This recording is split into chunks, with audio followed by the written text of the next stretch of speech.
hope you get yours soon as well. And you know where it's from. It's from the Sold Not For Sale store. What we're going to talk about today, or what we're going to listen to and talk about, is Joe Rogan is going to be talking about how corrupt the system is, but more so just, how badly it's set up for the people, how badly it's set up for you and me, and how hard it is when you lean, liberal or Republican, how hard it is to really figure out what's going on with all the information we have in the world today. And then what I'm going to touch on is, and what I'm going to ask you about, and I'll even ask you now, is do you trust the government? Do you trust that they're doing the right thing? Because I was actually looking that up, and the numbers are pretty surprising. And when I look at this chart, I'm going to show you guys the chart near the middle of this video.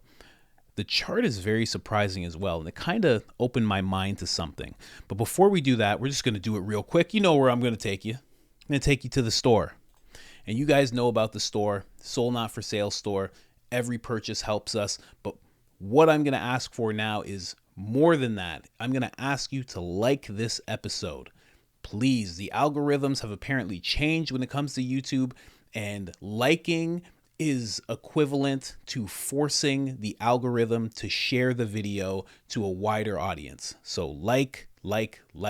Thank you so much. Let's get into the clip. Let me just move this here, bring this here. Let's get into it. What's crazy is that Ukraine was thought to be one of the most corrupt countries up until Russia invaded them, and now they're the darling. You got Sean Penn's giving his Oscar to Zelensky, and it's like, we are so fucking lost. Well, that's what goes back to doing the research, and really, before you take that step, going back and making sure you're taking the right one. For the American people, it's almost like there's too much research to do. You don't have the time. For the average person that wants to, if you have a conservative position or a liberal position, it's like, boy, you have to trust in these fucking jackasses that are running the country to be steering you correctly, and they never are. No. They never are. It's so tough. They lie about anything that's going to damage their party. They lie about anything that's going to damage their positions or anything that's going to contradict what they've said in the past. It's crazy. It's great, and I talk about it in most of the books. I weave it in there. So it's not. I don't think it is just reserved for one party, but we're divided along these lines. Yeah. And but who does it benefit? Certainly not the citizenry. Certainly not us. It doesn't benefit us to say just side with your side because it's your side without even thinking. And that's the position we're in right now, unfortunately. Well, it benefits the people who make the most money, which is so terrifying. And then you see these politicians that just. They benefit from benefiting those people that make the most money. It's an ecosystem, and it is. It's so huge right now. Then you undercut confidence in voting systems. So that's in there now. And then you have, let's say, going back to Hunter Biden laptop, you have 51, 52 intelligence officials who signed some letter that's now shown that they were not coerced into signing this thing, but they signed it for a reason to give their candidate, the establishment candidate, a talking point in a debate, and that undercuts everyone's confidence in those institutions anyway. And it was always a little shaky.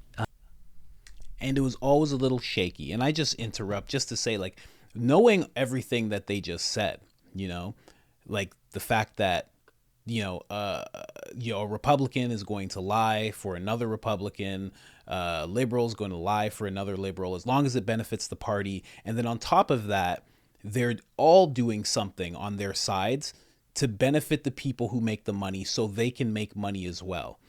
When you know all of that and you're completely out of the equation because there's nothing that they're doing to actually benefit you, how do we actually trust the system that we have in place? It's really odd that there's millions upon millions of diehard people who really do believe in their side. And it all comes down to it's almost, the best out of the two worst. It's like you're only given these two options, so you have to pick a side, and this side's doing wild things, and they're trying to do such and such with kids, and they're trying to force this agenda, and this other side at least seems like they're more about freedom. Their candidates at least talk about freedom like they want it. But then at the same time, no matter who really comes in, you don't really see a change in anything. But if you were able to do this, and I wish we could somehow see this in live action, every single politician, whether it's right or left, they leave office or leave their positions or stay in their positions with more and more and more of a net worth every single year. It's really it's really perplexing, but it's also so smart the way that they all do it, right or left, because we're the ones who are paying, basically. You don't know where your taxes are going. You have no real clue. You assume that they're going somewhere good. You assume that they're going towards your best benefit and your neighbor's best benefit. But is it? Because it seems like they need more and more, and then also their net worths go up more and more. So it's like, where is your money going? I wish we were able to just track every dollar that we put into the system and just see where it goes. Because I think, and this is just my opinion, I think we'd see a bunch of it go into certain accounts that it shouldn't be going into. Personal accounts, bank accounts. I really do. But sorry, let me just finish this up. Your confidence in an intelligence service, just in general. Yes. Particularly after the Trump administration attacked them for 4 years. The Trump administration attacked the intelligence community, and then what does the intelligence community do? They come out and lie about the Hunter Biden laptop. It's like, hey, guys. And that just undermines all of our confidence in these institutions. Yeah. And the FBI, same thing. Just huge issues there. And then it goes down to the local level and local level politics as well. Police departments and mayors and all the rest of it. So it's endemic throughout the whole system, unfortunately. How does that ever get corrected? That's the question. When I have conversations with my kids about politics and life and stuff, it's like, my young kids, I'm talking, not my oldest is 26. When I'm talking to my 12, well, now 13 and 14-year-olds, and 15-year-olds, when I'm talking to them, like, they're at this point where they're going to be graduating from high school in a few years. They're going to be going to college. They're going to be entering to the workforce and doing stuff. What do you tell them about this insanely corrupt system that's supposed to be the controlling operating system of this greatest country the world has ever known, this experiment in self-government, and it's just deeply corrupt? It is. And so what we do is we go back and talk about all those sacrifices that were made so we can have these options and opportunities, in the hopes that our kids take a pause and actually become part of the solution and respect what has happened in the past, so that we can be this country we are today, even though we seem to be pretty good at destroying ourselves from the inside out right now. We did have a civil war, and at the end of that civil war, we did manage to come back together. So that gives me hope right there. Took a long ass time. I kind of disagree with one thing that gentleman just said. His name is Jack Carr. He has a great podcast. You should listen to him. Ex-Navy SEAL. Great content on his YouTube channel and his podcast. The thing I disagree with is, we always do this. We always do this when we're talking about the system. He said, we have a great way of destroying ourselves from the inside out. And it's not we. It's them. If you really look at what's happening, even when you look at the side that you oppose, let's say you're right-leaning and you're looking at the left, you are seeing these groups of people doing things. But at the same time, you know where the ideology is coming from. You know it's coming from people above them. And, it's clear to see, like, a lot of people are it's almost like they're brainwashed. So you know it's coming from somewhere. You can't really say we're doing it to ourselves. There's a group of us that are doing it and destroying things from the inside out. I do believe that there is an attack coming from the inside out. Like, it's very, very clear in my opinion. But I wouldn't say that we're doing it. I think we're a part of it because we do tribe up to those sides, and we do tend to tribe up very heavily and then act and then war with each other, right? But we're getting that from somewhere. It's being pushed on us through our phones and through our screens. It really is. So I don't agree with the we're doing it, but there is an attack coming from the inside out. But I wouldn't hold, like, if right now you're watching this and you're a hard liberal, you're a hard, got your kids at a drag queen event liberal, good for you. Like, but I wouldn't hold you responsible for what's happening. I would say you're misguided and that you've clung a little too hard to your side for sure. And if somebody's like a hardcore Republican right now and they believe that, conception is as soon as you enter a lady, there's conception. I don't think, you know what I mean? Like, they're just hard on that side. I wouldn't hold them responsible for what's happening in the country, not directly, because, those heads of government, those heads of the parties, they're the ones pushing it right down to the local government level. They're the ones who demonize. Biden's the one that goes ahead and calls Republicans MAGA Republicans to make sure that there's a connection for those liberals to know that they need to hate those people on the right. People on the right have, politicians saying we're not going to go in for all this wokeness, and that enrages you, and you say, I'm not going for the wokeness. So you have those labels for each other, But let's get into something else real quick. They were just talking about civil war right here, but there's another thing I wanted to touch on real quick. It was something really interesting, in my opinion. Let's jump over here. Really opened my eyes to something. So this is trust in the government. So this is up to 2022. So what we're seeing here is public trust in the government remains low, as it has for much of the 20th century, which is really amazing too. Only 2 in 10 Americans say they trust the government in Washington to do what is right. Just about always 2%, or most of the time 19%.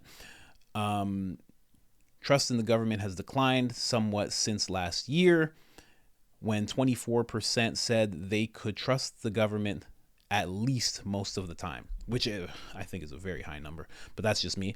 But then I came down here to look at this, right? So these graphs here, trust in the government among higher members of party that control presidency. So if you look here, like with Bush, it was it's getting lower and lower as we got into Obama, right? And you're seeing this red and blue. The red is obviously Republican. The blue is obviously Democrat. So you're seeing it get lower and lower. For Republicans, it got really low in the Obama era. And you're seeing it get higher for the liberals. Then Trump, it gets lower for the liberals. It gets only a little higher for Republicans. And now we're in Biden, and we're seeing it get higher for Democrats and much lower for Republicans. But when you really look at it, how are we ever supposed to come together when this is the beauty for the people in power. This is the beauty of the two-party system, is that it's constantly going to be divided like this. Very high up in the Kennedy era, very high in the Kennedy era. Wow, amazing. This is nuts. But how are we ever supposed to come together when there's a clear division in trust in the government? Every single term, every single president that comes into power, there's always this division happening. And this is just based on how we trust the government. And then when you look here, trusting government by party and ideology, same thing. I mean, it gets a little wilder because they start including, they got conservative, then they got, this line that you're seeing is moderate lib rep. Then here you have con, moderate dem. Then you hear the hard blue, you got liberal Democrat. Yeah, same thing going on. Like, just looking at how wild this chart is. It just goes up and down, up and down, up and down. And the thing about it is, because of this two-party system, people are never on the same pages. Like as a whole, we're never on the same page. And how will you ever be? How will you ever be on the same page when you have these sides that you're committed to? So no matter what, so even if Trump did a bunch of great things, there were people who were just, no matter what, nope, there's a white supremacist inside of the office. That's it. Can't trust him. Can never trust him. And then when Biden came in, it was like for the Republicans, it was just like, nope, not trusting this guy. Can barely form a sentence. End of story. And, you know, I would say they were right about that. But let's say Trump did have a bunch of incredible ideas. How would we ever, like, just because they're on the side that they're on, they would just not trust him no matter what? He might have had incredible ideas, fantastic ideas. But we wouldn't trust him. Just because I'm on this side and I'm not going to trust your side, period, point blank. But in reality, we're all on the same side. And I've brought this up so many times. We're all on the exact same side. We're all people. And if there's somebody who's doing something right, we should all be on board. If there's someone doing things that benefits the people, we should all be on board. But the way that they do things, especially as you see in the election cycles, you're seeing Biden going to historical black colleges, you know, doing speeches, making sure that all these young black people know that they can't trust those white supremacists out there. An old gray-haired white guys telling these black people, hey, you know those white supremacists, those MAGA Republicans, can't trust them. And then a lot of those young black people go out into the world with that type of stuff in their head. It's just weird. If we could just come together, I've brought this up before, if we could all just come together and just, instead of dividing this way, you know, like, so hard for me to explain this, but like, you know, government's here with their two parties, and then we're here and we all divide. What should be happening is we should look at them and then we should all divide. And we should all just be on the same side and just say, let's see who's given us the best way, who's really speaking to us. Do you know how much more power people would have if they did that? How much trust you'd have? Because then you could trust things. If you had the power and you used it properly together to pick the right person, you'd have more power, you'd have more say, and then you'd have more trust. And ideally, that's how things are supposed to work. I don't know, man. This chart just set my mind ablaze when I saw it. I was like, oh, it's always divided. Always. It's like if I trust something, then you don't trust it. If you don't trust something, then I trust it. And it's like, it could be the worst thing in the world for me, but I'm just like, nah, I see which way you're going. I'm going the opposite way. I don't know. And again, Joe Rogan, he asked that great question. How is that supposed to be fixed? I don't know that could ever be fixed. Really? I have no idea how anybody could. Maybe you know in the comments. Maybe you can save America. Save us, please. Whoever. I don't know. But yeah, I just wanted to make that video. And then again, like I asked in the beginning of the video, do you trust the government? Do you trust what they do? Do you trust that they do what's right? And let's not even think about like who's in power now. If your side was in power, would you trust them? And let's say right now you're a Democrat. Like, do you trust your side? And if you're a Republican, if the Republicans were in power right now, would you trust your side to actually do what's right and do what's right by you, the people? I don't know. And other than that, I'm out. Like the video. Please, please, please like the video. It helps so much. I'm out.